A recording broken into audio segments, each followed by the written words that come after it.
majtama'a qaumun fi baitin min buyutillah yatluna kitaballah wa yatadarasunahu fima bainahum illa nazalat alaihimus sakinah wa ghasyiyatuhumur rahmah wa haffat bihimul malaikah wa dzakarahumullahu fiman indah.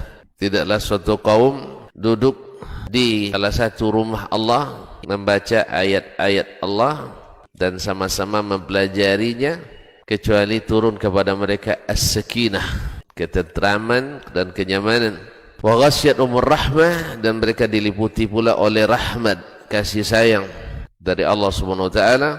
Wa haffat bihimul malaikah, dan mereka pun dikelilingi oleh para malaikat, karena malaikat suka majelis-majelis zikir dan ilmu. Wa dzakarahumullahu fiman indah, dan Allah akan banggakan sebut-sebut.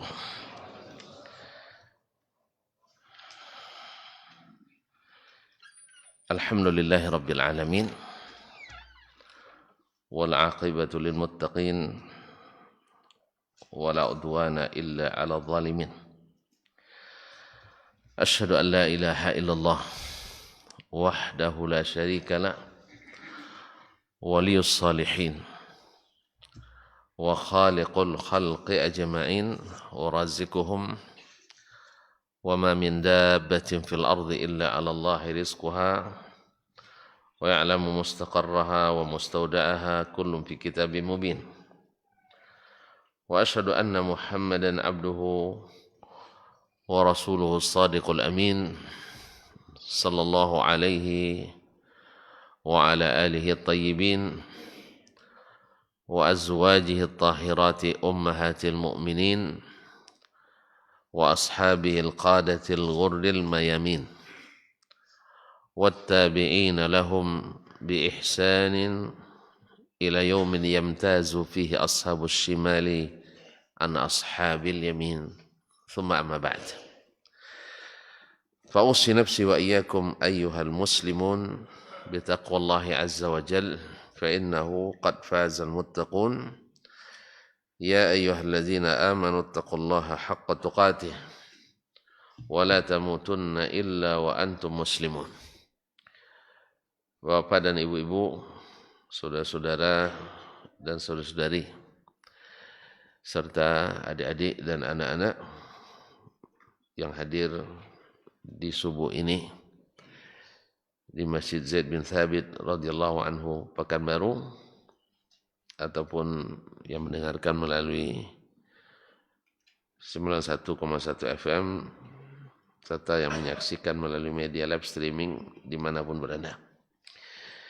Alhamdulillah, di subuh ini Allah masih memberi kita kesempatan, dan alhamdulillah juga kesehatan, mudah-mudahan juga keimanan dan keikhlasan untuk hadir di tempat yang disucikan ini, di masjid yang harus atau yang diizinkan Allah Subhanahu wa taala untuk ditinggikan, sering disebut namanya, dan dilaksanakan padanya segala amal yang mendekatkan kita kepadanya.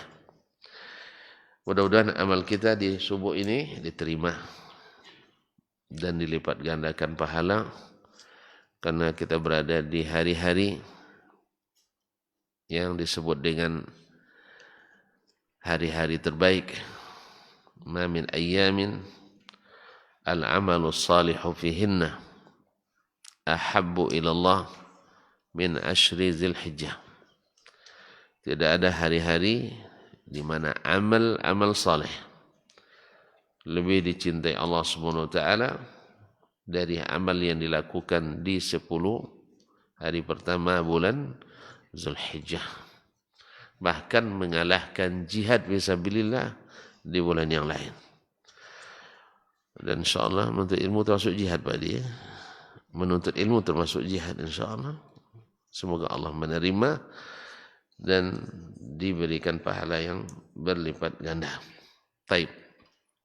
Salawat dan salam mudah-mudahan senantiasa menghiasi majelis ini, karena memang majelis ini majelis yang sering namanya disebut, karena kita mempelajari hadis-hadis dan sunnah-sunnahnya.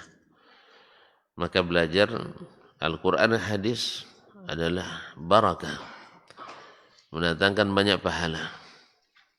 Makanya kalau pilih jurusan Al-Quran dan hadis. Yang lain enggak.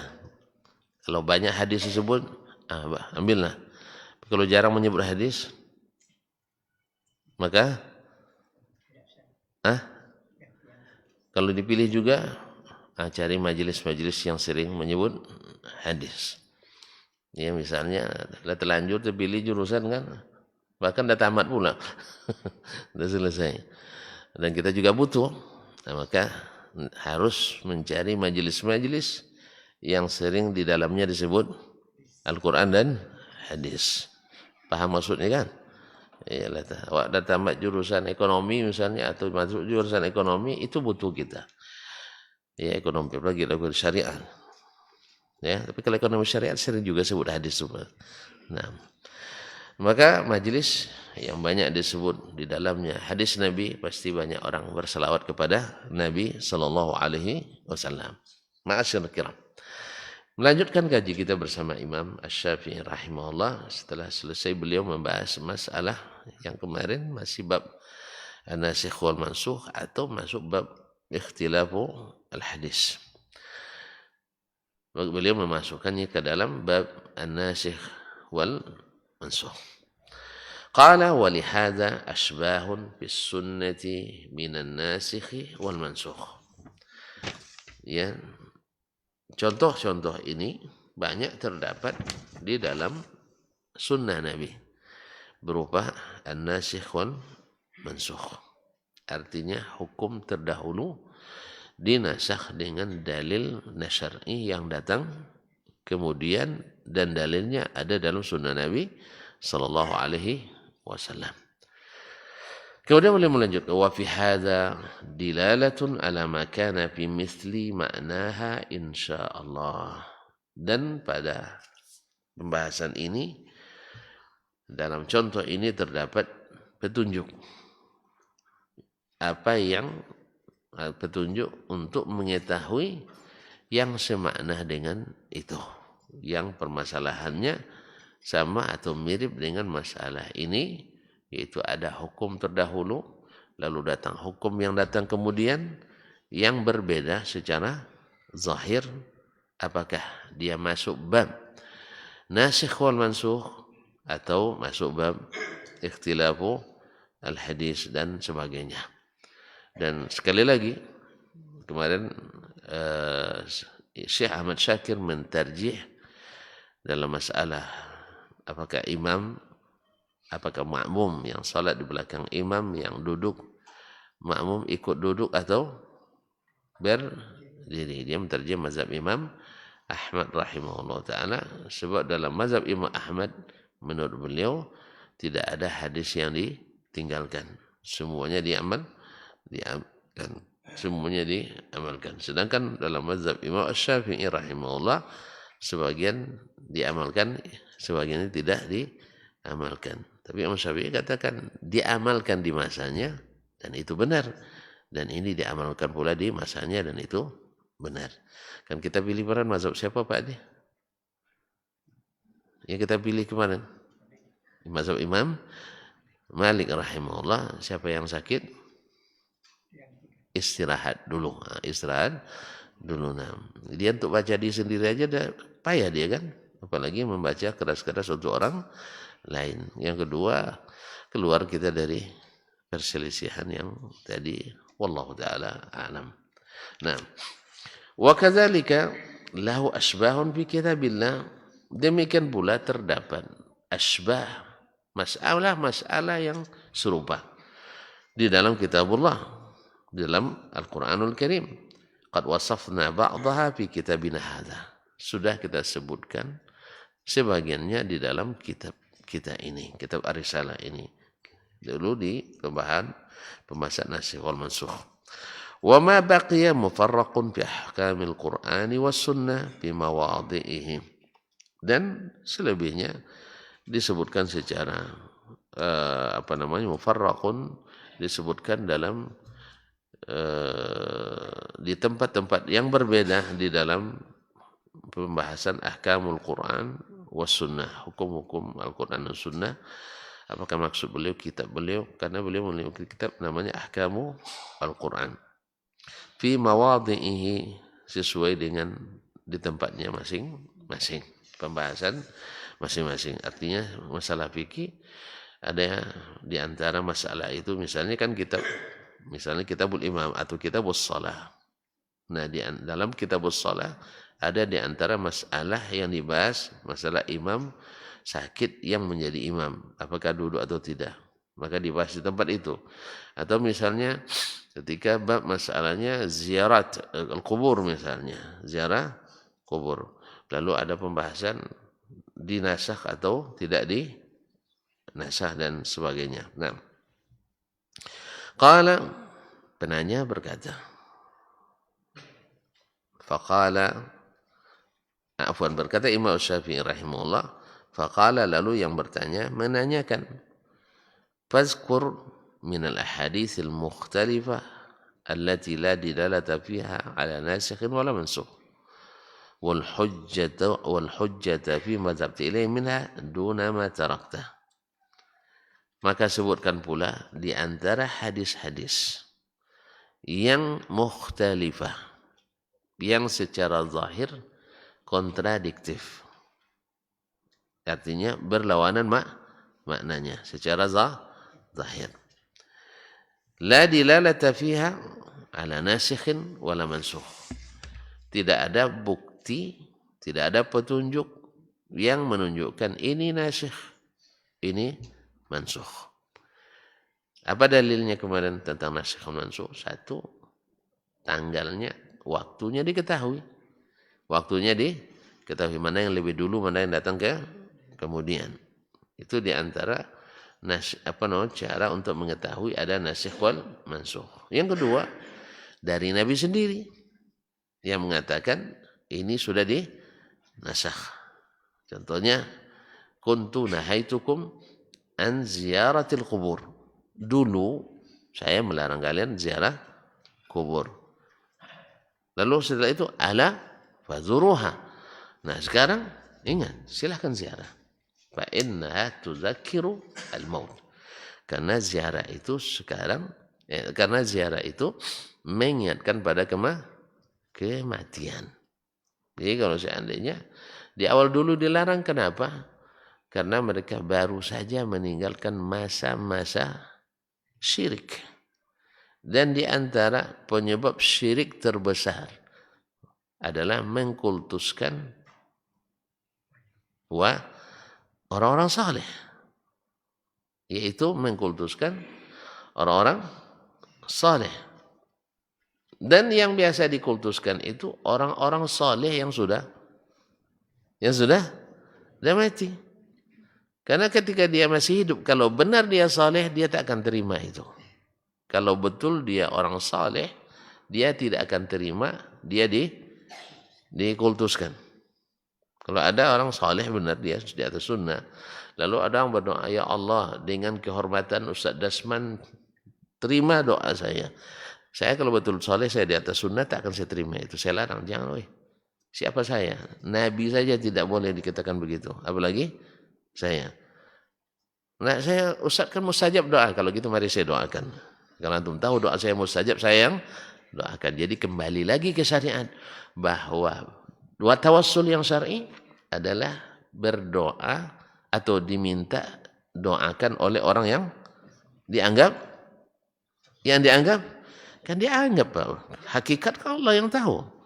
Bapak nengok saya berjenggot, selalu kemana-mana pakai peci, pakai jubah kemana-mana. Ustaz ini soleh nih kan. Ya solat selalu di masjid misalnya, kadang-kadang terlambat. Nah, tapi dianggap soleh, pandai pula bahasa Arab kan? Pandai bahasa Arab, dianggap soleh. Hakikat kan Allah yang tahu.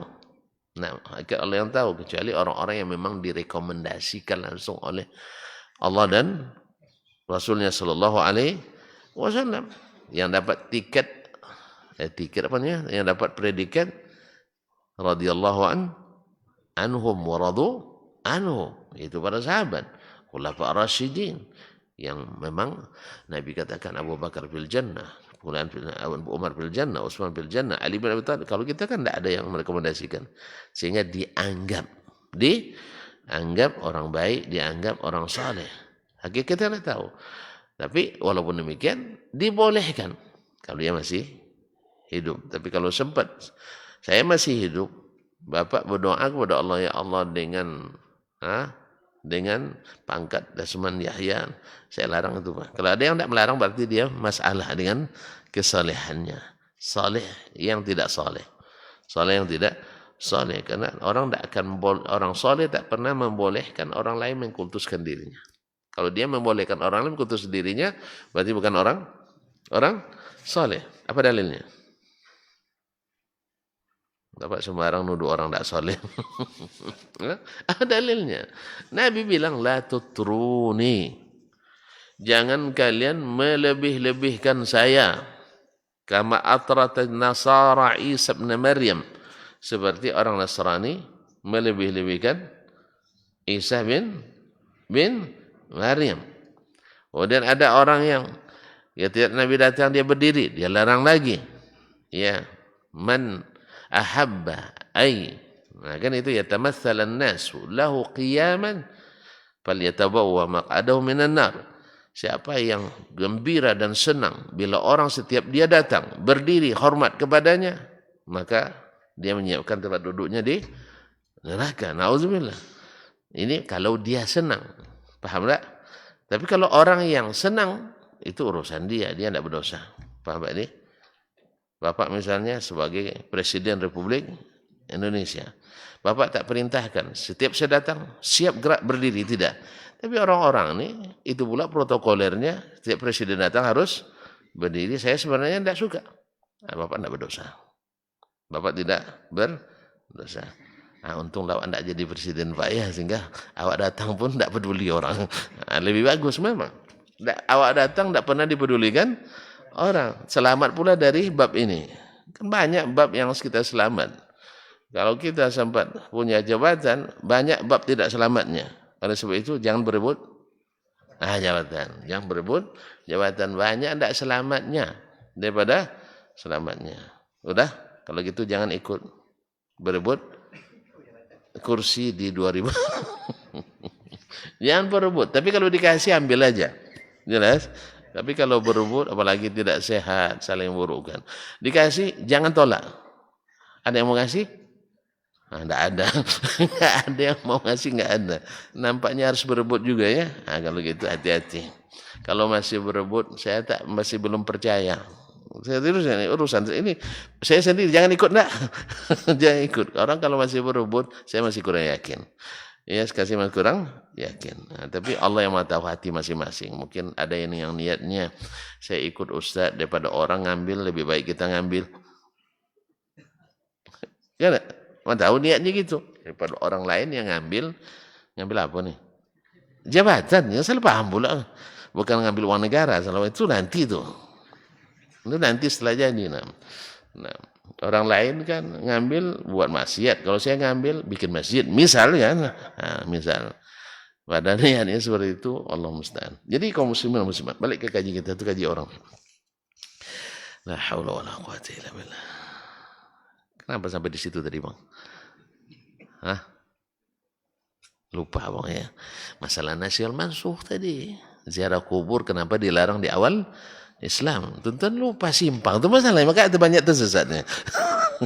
Simpangnya tadi kita diantara contoh nasikul mansuh yang langsung Nabi sebutkan, dulu saya larang kalian ziarah kubur karena masih baru, meninggalkan syirik yang akibat syirik yang itu adalah penyebab utamanya adalah mengkultuskan orang-orang yang dianggap saleh, sehingga dikultuskan kuburannya, dikeramatkan.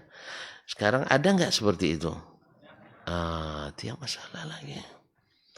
Pokoknya semakin jauh dari sunnah mesti berlawanan dengan sunnah. Makanya ada orang ke Mekah, Madinah yang dicarinya mana kuburan keramat. Karena apa? Di negerinya banyak kuburan keramat. Nah, ketika sampai di Mekah Madinah, tidak ada tanda-tanda kuburan keramat, tidak ada kuburan berkelambu. Masa orang mati pakai kelambu? Masa di mana caranya tuh? Orang udah mati. Masih takut kena nyamuk? Oke lah, dia hidup hakikatnya. Tapi dalam tanah, ada camuk dalam tanah. Hah? Masuk enggak ya? Kemudian pakai lampu. Dan malam-malam dia bangun. Kalau dia betul wali, tidak perlu ada lampu dari kita. Dia punya lampu sendiri. Kan tinggal selesai kan? Kan itu. Ada yang lebih, ini yang jarang diperhatikan orang ya. Masalah kotak infak di kuburan keramat. Ya. Tolong jangan dikunci. Kan ada wali yang menjaga. Ada wali yang menjaga. Tolong jangan dikunci. Ternyata antum bilang dia jaga rumah antum dari jarak jauh. Jaga kotak infak di depannya ndak percaya antum. Gimana antum bisa percaya dia jaga rumah kita? Dari tempat jauh, kotak infak yang ada di depan mata yang sendiri, antum tak berani tidak mengunci. Coba. Ya silakan dicoba nanti. Yang mengkultuskan ada kuburan keramat, kan ada kotak infaknya kita. Banyak tuh bang, tenggelam kita dalam kotak tuh dibuatnya banyak tuh penuh tuh. Nah, memang subhanallah, gimana syaitan nak menyesatkan kita ya. Di situ lebih mudah cari infak daripada di di masjid. Masjid payah orang berinfak. Lama pikirnya. Tapi kalau pas di situ, berapapun diminta masuk itu. Nah, masuk itu. Makanya semakin banyak infaknya, semakin cepat hajatnya terkabul. La haula wala. Nah, itu makanya Nabi larang ziarah di awal-awal Islam. Karena waktu itu ilmu lamanya masih dominan. Nah, sekarang semakin jauh kita dari sunnah, pasti itu kembali lagi.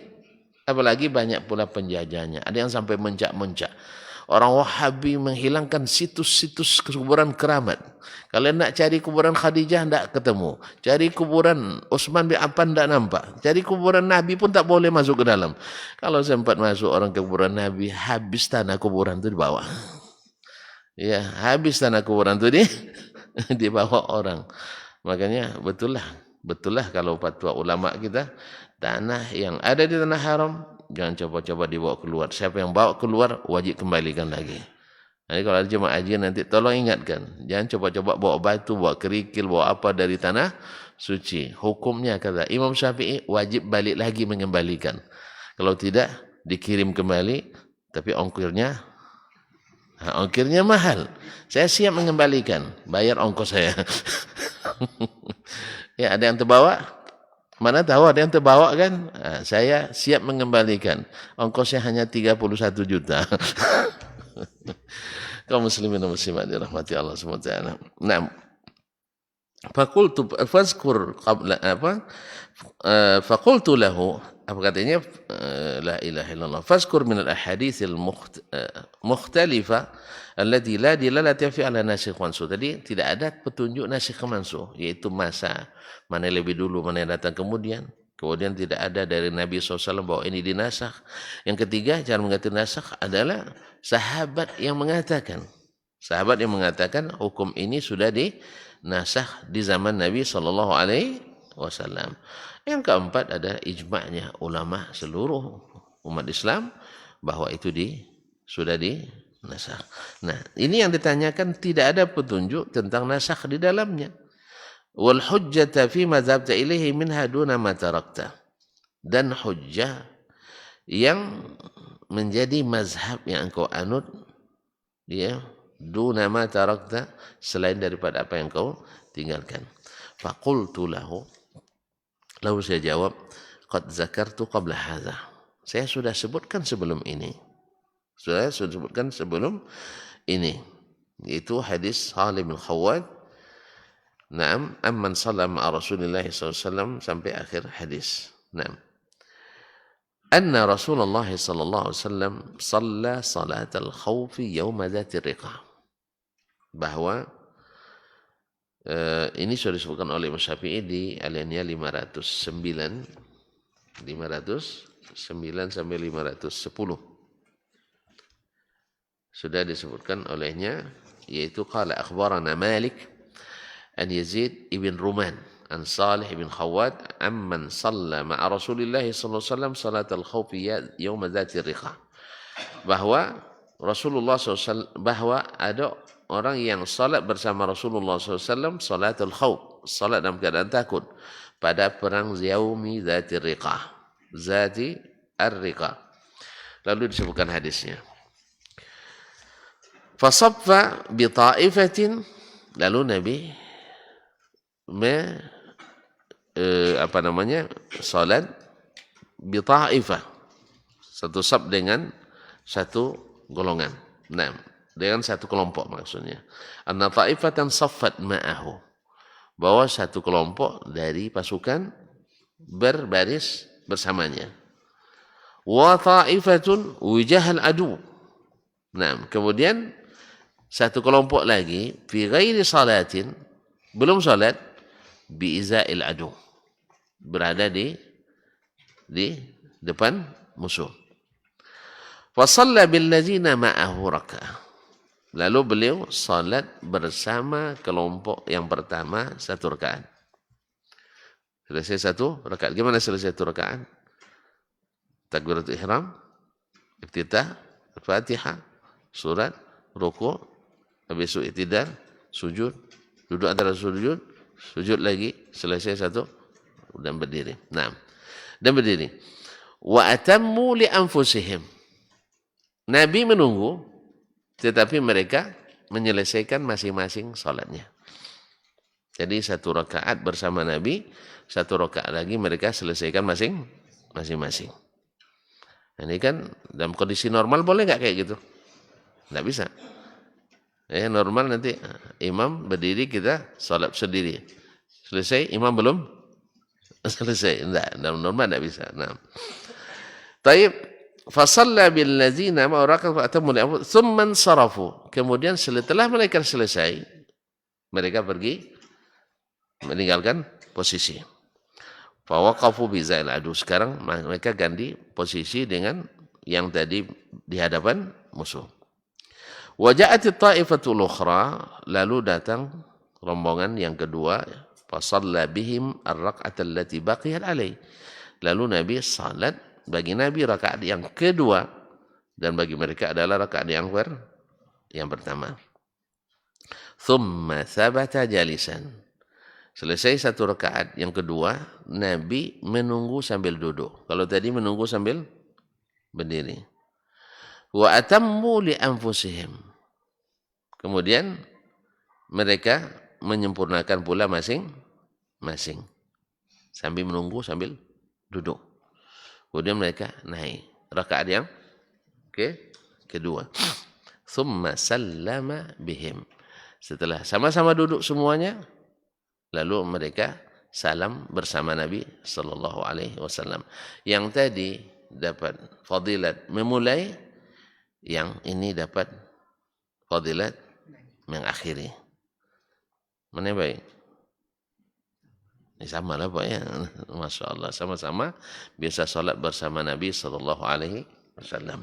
Rombongan pertama memulai, rombongan kedua menyelesaikan. Jadi kita juga gitu Pak, jangan takut bikin suatu kegiatan dakwah, kita mulai. Nanti siapapun yang mengakhiri, paham? Siapapun yang menyelesaikan. Saya punya keedah. Ya, tapi semoga tidak salah. Kalau salah perbaiki aja. Tidak masalah, ini kan hanya bahasa kita aja.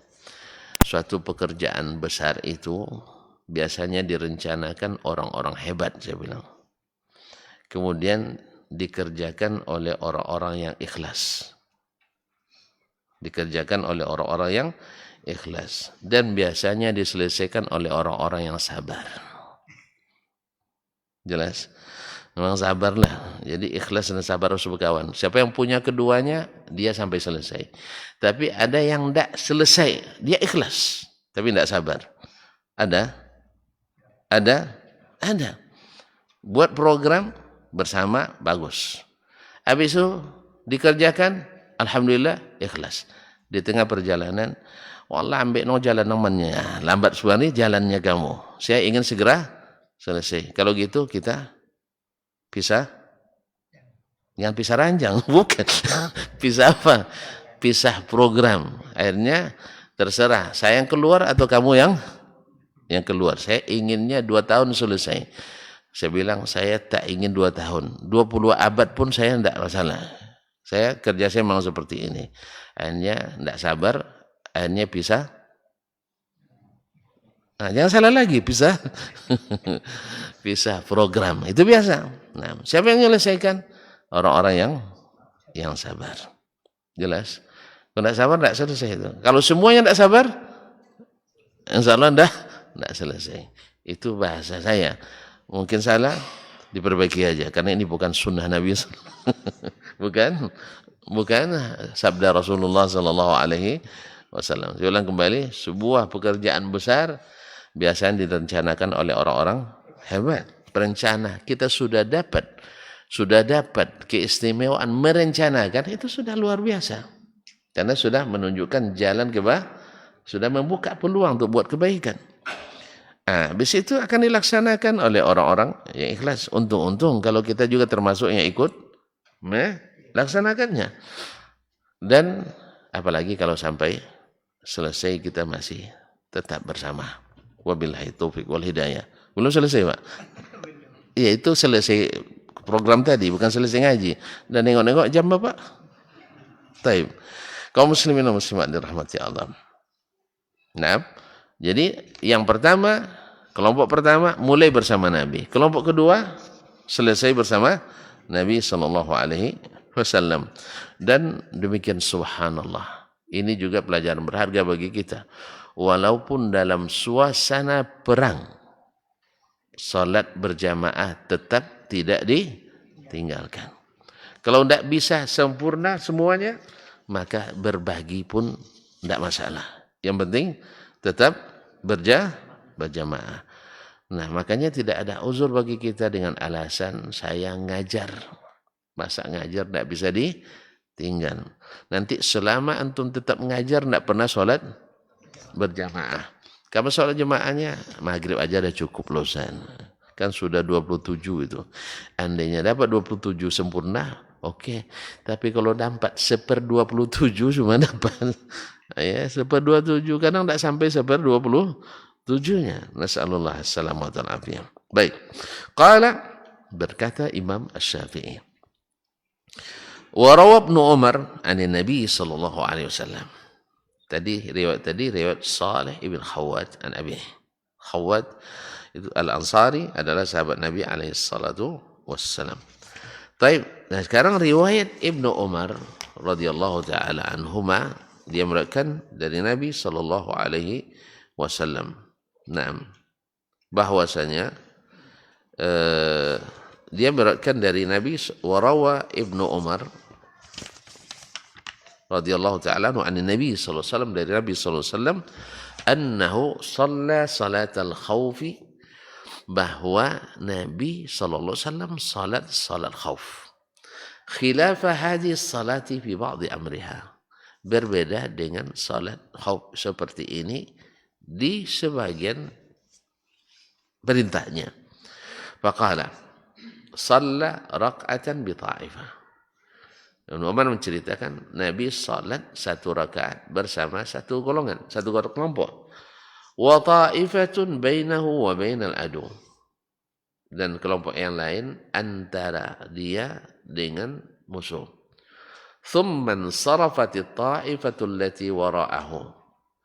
Kemudian golongan yang tadi salat bersamanya mundur ke belakang. Atau bukan mundur, berpindah tempat di belakangnya. Fakanat bainahu wa bainal adu, dan mengambil posisi antara beliau dengan musuh. Wa ja'atit ta'ifatul lati lam tusalli ma'ah. Datang pula kelompok yang belum salat bersamanya. Wa shalla bihim ar-rak'atal lati baqiyat alaihi min salatihi. Kemudian salat bersama 1 rakaat yang tinggal bersama kelompok yang kedua ini, wasallam, dan salam. Thumman sarafu, faqadau ma'an. Kemudian mereka selesai dan sama-sama sama-sama menyempurnakan. Berarti kalau tadi Nabi salam dengan kelompok yang kedua. Sekarang menunggu mereka selesai baru salam. Sekarang Nabi salam, selepas Nabi salam mereka baru menyempurnakan. Beda enggak? Yang pertama Nabi tunggu sampai salam bersama. Yang ini Nabi salam dulu, lalu mereka setelah Nabi salam menyempurnakan masing-masing.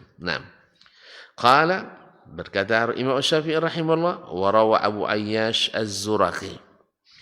Abu Ayyash Az-Zuraqi meriwayatkan anna Nabiya sallallahu alaihi wasallam, bahwa Nabi sallallahu alaihi wasallam, Abu Ayyash Az-Zuraqi dari Bani Zuraik. Bani Zuraik itu dari Ansar, berarti dia Al-Ansari. Dia masuk Islamnya di peperangan yang ikuti pertama sekali adalah perang Uhud. Anna Nabiya sallallahu alaihi wasallam yauma Usfan, bahwa Nabi sallallahu alaihi wasallam pada hari pertemuan di Usfan. Usfan itu kalau tuan-tuan dari Madinah itu sekitar 2 marhalah dari Mekah. 2 marhalah dari Mekah itu lebih kurang 40 kilo lah dari Mekah. Satu marhalah itu 2 parsakh. 1 parsakh 20 kilo. Berarti 2 marhalah berarti, satu marhalah itu 40 kilometer, lebih kurang 40 kilometer menjelang masuk ke kota Mekah, masih di luar tanah haram. Wa Khalid bin Walid, dan Khalid ibn Walid bainahu wa bainal qiblah. Waktu itu Khalid bin Walid belum masuk Islam, masih memimpin pasukan Quraisy. Fasaffa bin nasi ma'ahu ma'an wa Khalid bin Walid bainahu wa bainal qiblah. Dan Khalid ibn Walid dan Khalid bin Walid bainahu wa bainal qiblah fasaffa bin nasi ma'ahu ma'an. Lalu Nabi sallallahu alaihi wasallam salat bersama mereka. Thumma raka'a wa raka'u ma'an. Kemudian Nabi sallallahu alaihi wasallam ruku dan mereka pun ruku bersama Nabi sallallahu alaihi wasallam. Thumma sajada. Kemudian Nabi sujud. Fasajadat ma'ahu ta'ifatun. Sujud pula bersamanya sekelompok. Wa harasathu ta'ifah. Yang lain tidak sujud sambil berjaga karena musuh di posisi depan. Falamma qama minas sujud, setelah Nabi, tatkala Nabi bangkit dari sujud, sajadal ladzina harasuhu, orang yang tadi berjaga dan belum sujud sekarang sujud. Tsumma qamu fi salatihi. Kemudian mereka sama-sama berdiri dalam salat ikut Nabi sallallahu alaihi wasallam. Jadi bergantian sujudnya. Wa qala Jabirun qariban min hadzal ma'na.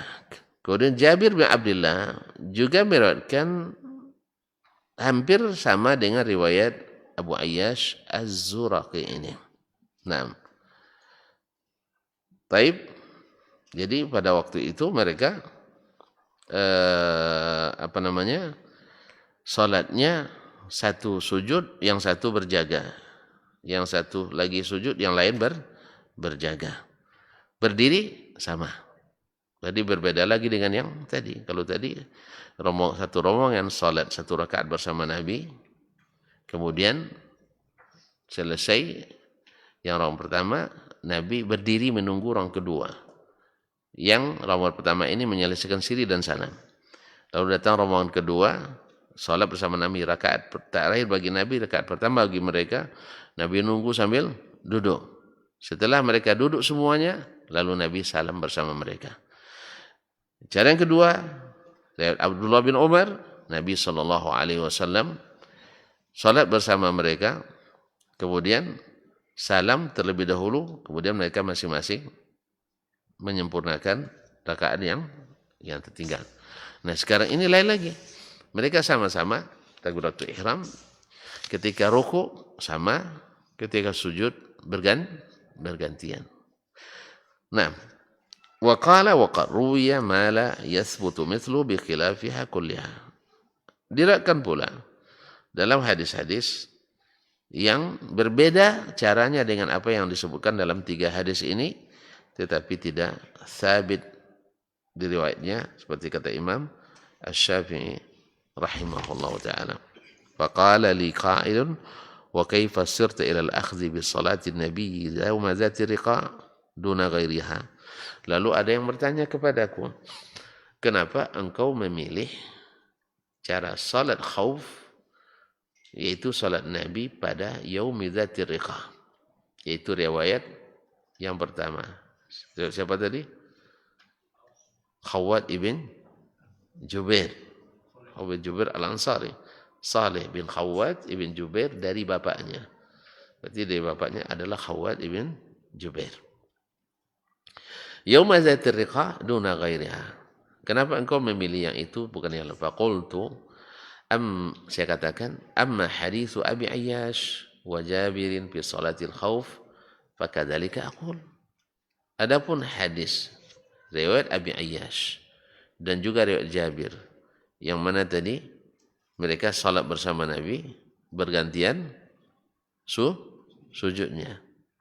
Takbiratul ihram mulai sama, diakhiri juga sama. Fi salatil khauf kadzalika aqul.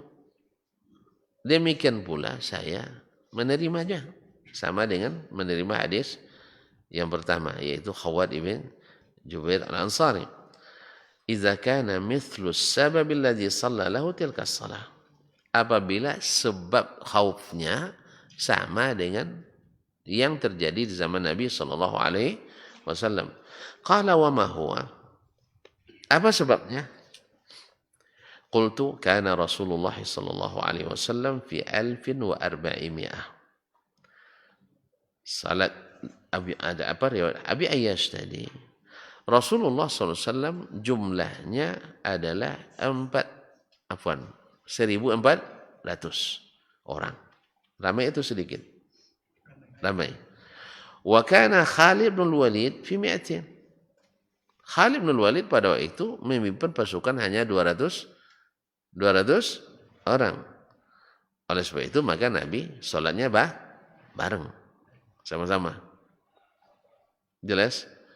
Sama. Karena musuh waktu itu agak gentar karena jumlah mereka besar. Makanya tidak dibagi pasukan. Sehingga mereka siaganya hanya dalam sholat. Karena siaga dalam sholat beda dengan siaga di luar. Kan beda kan? Nah, beda. Nah, musuh pun tahu itu. Orang yang misalnya anggap orang nak curi HP ini, dengan ada yang berjaga duduk, dengan yang meletakkan HP-nya di depannya waktu sholat. Ada enggak bedanya? Ada enggak bedanya? Dia lebih berani pada orang yang sedang sholat daripada yang sedang duduk menunggu. Ada orang taruh HP di depannya sedang sholat, rupanya tentara. Dia pakai jubah. Nah, pas nak sedang rukuk, datang penjahat nak ngambil HP-nya, dikeluarkannya pistol. Keluar pistol, diletakkan kembali. Iya dia tentara, tapi dia pakai sholat tapi jalan pakai jubah dia kan. Kayak orang sedang berjaga sebenarnya, mungkin intel atau gimana. Jadi apanya pistolnya taruh di bawah sajadah tuh. Taruh di bawah sajadah, HP di samping sininya, di samping sininya, pistol di samping sini, samping kanannya, tidak bawa sajadah itu. Pas dia sedang ruku, kan sedang sholat, diambil dari sini posisi sini, diambilnya buka pistol sini, ambil sambil sholat, nengok pistol keluar, orang ditinggal HP lari ini. Ya saya, maksudnya apa? Bahwa berjaga, melihat orang berjaga sambil sholat, bagi mereka itu ada momen atau kesempatan dibanding dengan orang yang memang siaga tidak sedang sholat. Maka ketika Nabi berhadapan dengan musuh yang jumlahnya lebih sedikit, kan itu kata Imam Syafi'i, ini sebabnya. Apa itu? Yaitu jumlah Nabi dan sahabat pada waktu itu 1.400 orang. Wa kana Khalid bin Walid fi 200. Khalid bin Walid hanya memimpin pasukan 200 orang. Tapi jangan sembarangan. Khalid bin Walid radhiyallahu anhu walaupun 200 tapi dia dibanding bisa mengalahkan. Masih ingat di perang apa? Di perang subhanallah. Bukan Yarmuk. Bukan Mu'tah, apalagi saya lupa pula namanya, mengelawan orang-orang ini itu lebih dari 135.000 orang. Beliau yang tersisa hanya sekitar 3.500 orang, tapi bisa dia mengalahkan mereka. Nah, Khalid ibn Walid, yaitu dalam satu peperangan sampai berapa 5 pedang patah, tapi tak ada tulangnya yang patah. Berarti tulangnya lebih kuat dari pedang. Hampir tidak ada peperangan kecuali banyak pedangnya yang patah. Tapi alhamdulillah beliau tidak patah. Dia rindu syahid fisabilillah, tapi dia tetap meninggal di pembaringan dengan tidak kurang dari 80 liang tusukan atau sabetan yang ada di tubuhnya. Mudah-mudahan dia juga dapat pahala syahid insyaallah. Karena Nabi katakan, "Man talaba syahadata sidqan min qalbihi razaqallahu syahadata walau mata ala firashihi." Atau kama qala sallallahu alaihi wasallam, siapa yang benar-benar meminta mati syahid, Allah beri dia pahala syahid sekalipun meninggal di atas tempat tidurnya. Radhiyallahu anhu wa anis sahabatil kiram. Nah, waktu itu dia masih bersama kaum musyrikin. Ada 200 orang. Wa kana minhu ba'idan. Dan jaraknya pun lumayan jauh. Tidak terjangkau oleh tembakan panah. Jadi masih jarak aman. Jarak aman. Panah berapa meter? Yang ahli mana? Tidak ada. Alhamdulillah. Sama gitu ya. Baik. Ahli mana? Jadi masih posisi aman. Tidak terjangkau oleh serangan. Andainya tuan-tuan misalnya. Musuh berada di jarak tidak terjangkau oleh rudal antar benua, sholat ya dengan aman. Tapi kalau sudah di depan, ya tidak terjangkau oleh tembakan pistol, terjangkau, maka sholat khaufnya akan berbeda. Maka Imam Syafi'i saya juga katakan seperti itu. Bila kondisinya sama. Wa kana minhu ba'idan fi sahra wasi'ah. Dan dia masih jauh jaraknya, jarak tembaknya masih jauh. Nah, artinya masih dalam jarak aman. Fisarah wasi'ah, di tanah lapang yang luas pula, di padang Sahara. Jadi terlihat. Beda pula nanti dengan orang yang sholat di daerah yang banyak bangunannya atau yang banyak semak-semaknya. Akan berbeda pula keadaan. Ya saya? Tidak mungkin kita, misalnya antum di kawasan KKB. Apa KKB itu? Kelompok? Kriminal bersenjata. Masya Allah. Tidak pernah selesai ini. Subhanallah. Semoga Allah mudahkan. Kalau selesai pula tugas, Pak. Itu masalahnya. Na'am wa kana minhu ba'idan fi sahra wasi'ah. Jadi mereka berada di tanah lapang, nampak pergerakan musuh. La yutma'u fihi. Yang tidak mungkin dia berani menyerang begitu saja. Liqillati man ma'ah. Pertama, karena jumlah personil yang sedikit. Wa kasrati ma'an Rasulullah SAW. Dan yang bersama Rasulullah lebih banyak. Wa kana al-aghlabu minhu annahu ma'mun. Secara galibnya, dalam kondisi seperti ini, aman. Ala iyahmila alaih. Aman dari serangan musuh. Musuh nampak. Jumlah kita besar. Jumlah mereka sedikit. Kemudian salat di posisi kiblat pula. Kan ini kan menuju Mekah nih. Menuju Mekah. Umat Islam sedang menuju Mekah. Berarti arah kiblat. Orang musyrikin menghadang di depan. Berarti salatnya menghadap ke kiblat, musuhnya jumlahnya sedikit, kemudian di padang Sahara yang luas terlihat pergerakan semuanya, kemudian masih jarak aman dari jangkauan senjata. Maka Nabi SAW salatnya berbarengan dengan yang lain. Walau hamala min baini yadayhi ra'ah, andainya mereka menyerang tiba-tiba dari arah depan, pasti terlihat. Wa qad hurisa minhu fis sujud. Nah, ketika sujud mereka sudah ada yang berjaga karena tidak sama-sama sujud. Tidak sama-sama sujud. Iskana la yaghibu an tarfi. Karena ketika itu takkan luput dari pengawasan. Ketika yang lain sujud, yang lain duduk memperhatikan musuh. Ketika ini sujud, yang di depan pula yang memperhatikan musuh. Sehingga tidak ada kesempatan bagi musuh untuk menyerang secara tiba-tiba. Nah, falamma kanatil halu bi qillati wa bu'di, dan ketika keadaannya musuh dalam jumlah sedikit dan jaraknya jauh, wa alla haila dunahu yasturu, dan tidak ada pula yang menghalangi dari mengawasi musuh, kama wasabtu amartu bis salati fil khaufi hakadha. Saya suruh pula orang salat khauf dengan cara seperti ini. Kalau tidak, kembali ke cara yang pertama. Berarti kaum muslimin dan muslimat dirahmati Allah, dia jelaskan kenapa dia memilih merajihkan riwayat Khawwad ibn Jubair yang diriwayatkan oleh anaknya Salih bin Khawwad ibn Jubair dari ayahnya, karena itu posisi paling hati-hati. Tapi dalam kondisi yang lebih aman, yang terlihat musuh di dalam jumlah yang besar, maka dipakai riwayat siapa tadi? Abu Ayyash dan riwayat Jabir ibn Abdullah, yaitu solat bersamaan, cuman ketika sujud bergantian. Bergantian. Ya, sampai di sini dulu waktu kita, karena kita semuanya kayaknya banyak yang SH nih, sopir harian.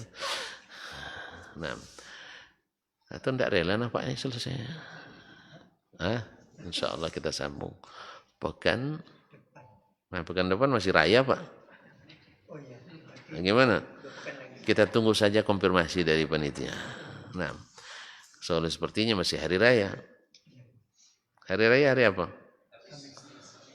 Kok beda dengan Arab Saudi? Kok beda sama Arab Saudi? Tentu tidak sekiblat lagi nampaknya. Kaum muslimin dan muslimat dirahmati Allah SWT. Hilal kita, hilal di mana kita tinggal. Hilal di mana kita tinggal, di mana terlihat dan kita berada di situ, disitulah kita mengikutinya.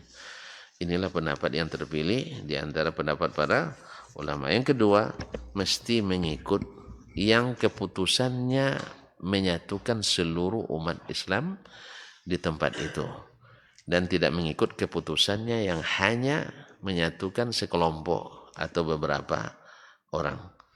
Karena Nabi telah menjadikan hak itu pada pemimpin yang sah. Jadi bukan pada pemimpin yang tidak bisa menyatukan semuanya. Oleh sebab itu, maka jangan bermazhab demokrasi dan berislam. Islam itu bukan mazhab demokrasi, tapi adalah mazhab wahyu yang diberikan pada Nabi SAW.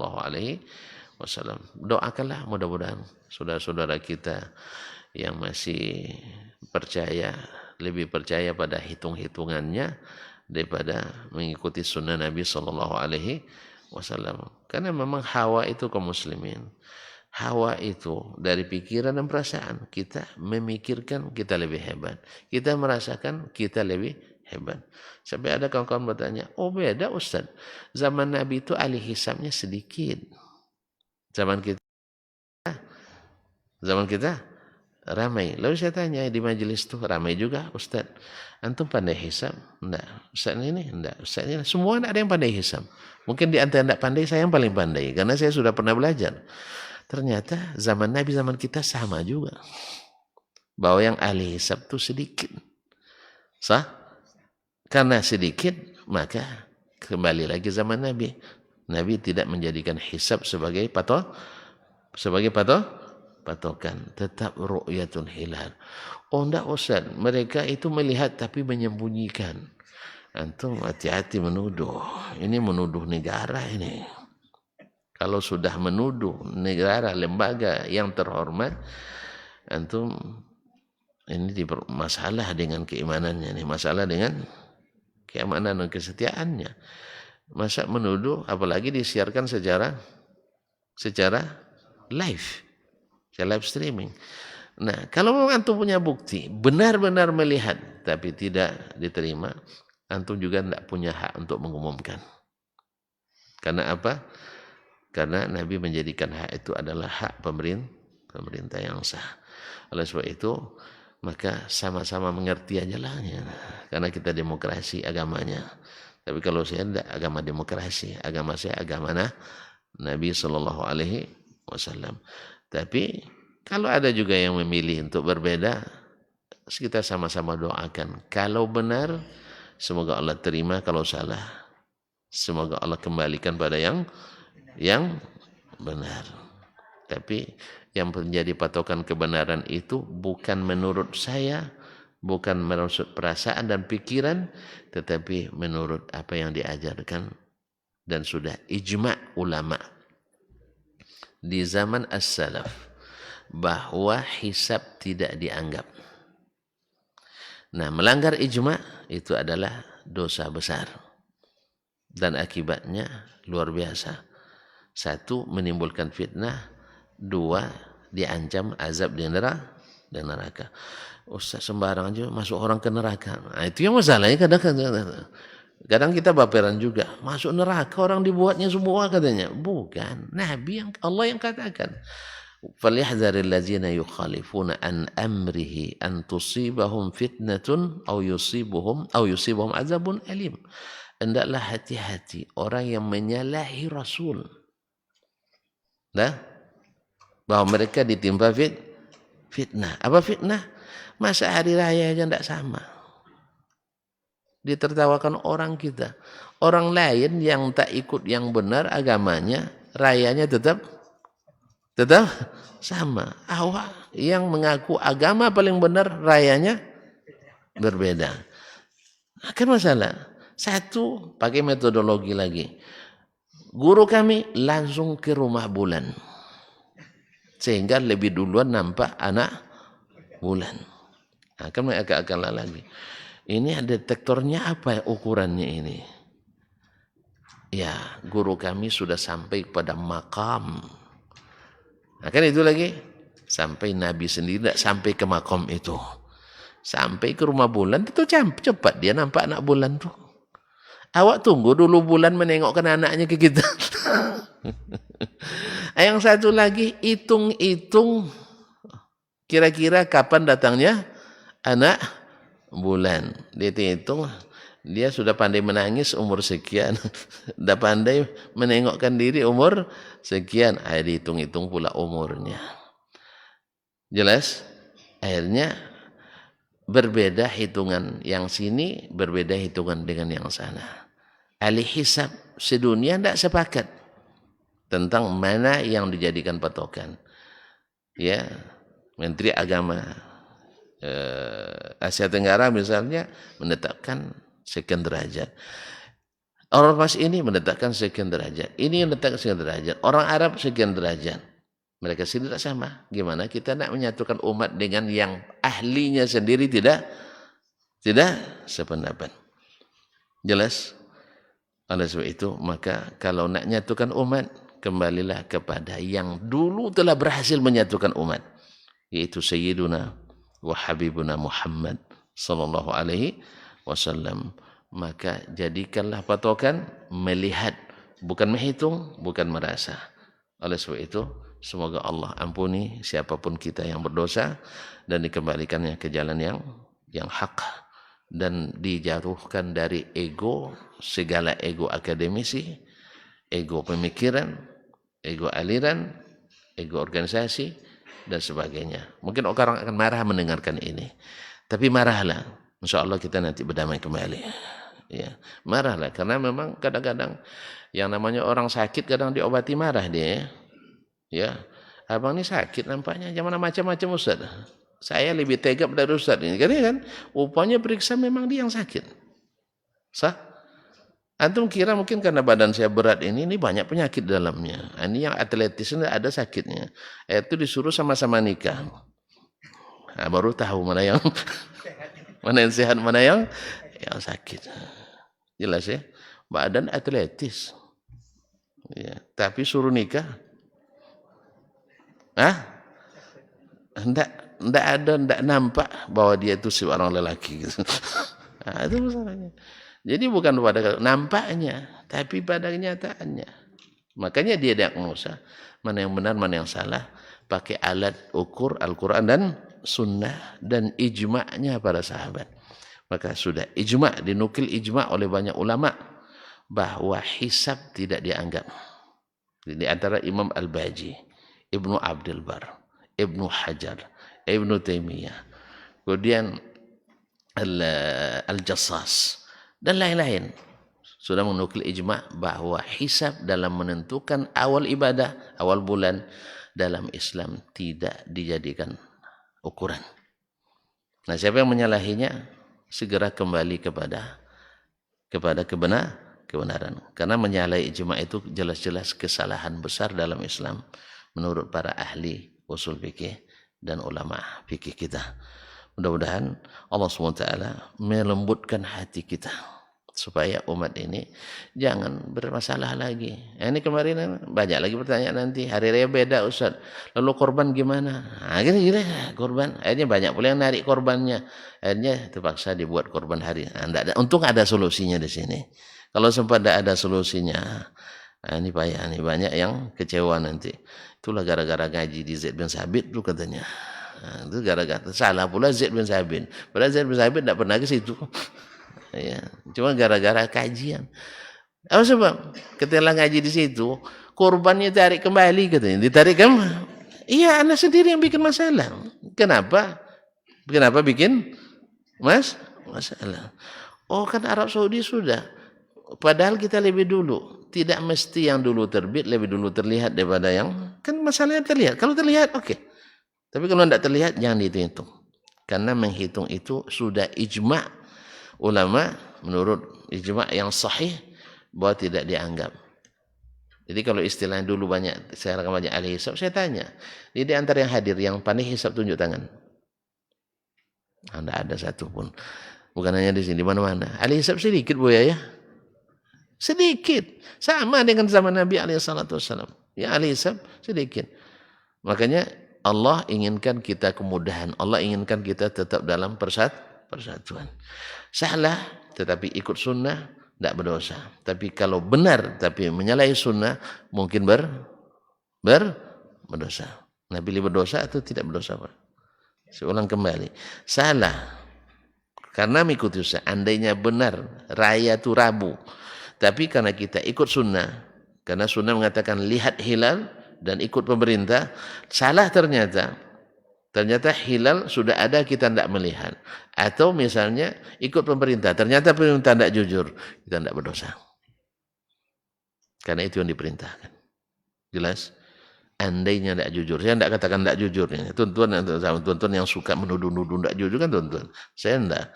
Alhamdulillah jujur. Kadang-kadang ya kan? Kadang-kadang dipertontonkan ketidakjujurannya kan. Saking jujurnya ketidakjujurannya kadang dipertontonkan. Iya kan? Nah, dah mulai lagi masuk antum. Subhanakallahumma bihamdik asyhadu an la ilaha illa anta astaghfiruka wa atubu ilaik. Wassalamualaikum warahmatullahi wabarakatuh.